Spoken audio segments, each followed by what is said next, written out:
इंसाफी साहब, कल जब हम गुफ्तगू कर रहे थे इसी मामले पर, आपने कहा कि असद कैसर साहब की बात की वो वैल्यू नहीं है, लेकिन आज फवाद चौधरी साहब ने मुज़ाकरात की बात की है, तो बातचीत के इम्कानात आपको कितने रोशन लग रहे हैं? क्योंकि पीटीआई हमें संजीदा लग रही है इस कोशिश में।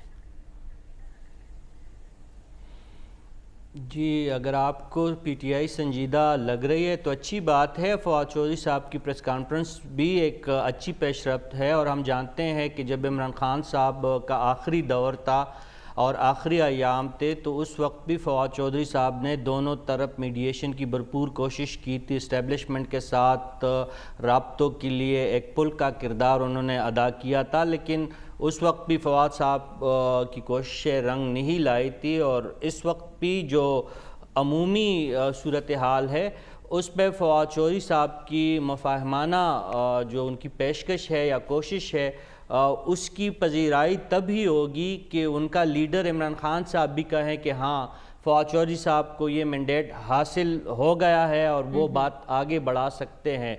दूसरी तरफ प्राइम मिनिस्टर या नवाज शरीफ साहब भी कोई डिजिग्नेट करे अपने साथियों में से किसी को, ख्वाजा आसिफ, राना सनाउल्लाह, मरियम नवाज़ या जिस किसी को भी, तो फिर बात आके बढ़ेगी। और पीपल्स पार्टी की सताइश हो रही है, तो पीपल्स पार्टी हमेशा से अपने आप को एक जमहूरी जमात के तौर पर पेश करने में वो पेश रहती है। उनकी सोच भी एक मस्बत सोच है, लेकिन इस सोच का फ़ायदा तब होगा जब अमली इक़दामात होंगे। हम देख रहे हैं कि अब तो बात बहुत आगे बढ़ चुकी है, ना सिर्फ सियासी इदारों में तनाव है, बल्कि जो दीगर आईनी इदारे हैं, रोज़ रोज़ एक एक नोट का तफसीली फ़ैसला, कभी शार्ट नोटिस, कभी फ़ैसले, उसमें जो हम मंजरकशी देख रहे हैं, उसमें तो बहुत खौफनाक सूरत हाल है। यहाँ पे तो आपका सियासत तो क्या, आपका निज़ाम अदल का पूरा सिस्टम जो है स्टेक पे है, और एक दूसरे के ख़िलाफ़ जज साहिबान वो अल्फाज और वो रवैये इख्तियार किए हुए हैं जो सियासतदान भी नहीं कर पा रहे। यानी ये जो आज जस्टिस फ़ाइज़ ईसा साहब ने लिखा है कि एक मुतकब्बिराना अंदाज़ है चीफ जस्टिस साहब का, ये कितनी बड़ी बात है। और दूसरी तरफ आप देखें कि बेंच और बार के बीच में कितना अब फासला हो गया है।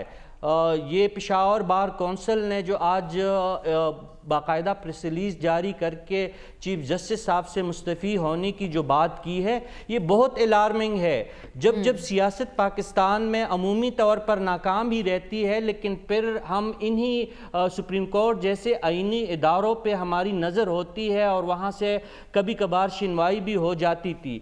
अब तो वहाँ पे सुप्रीम कोर्ट की विकत और सुप्रीम कोर्ट की क्रेडिबिलिटी पे कोर्ट्स के अंदर से इतनी आवाज़ें उठी है कि अगर वो इंसाफ पे मबनी भी कोई फ़ैसला करेगी अदालत, तो उस पे भी सियासतदान जो है यकीन करने के लिए तैयार नहीं होंगे। तो सूरत हाल इंतहाई संजीदा है।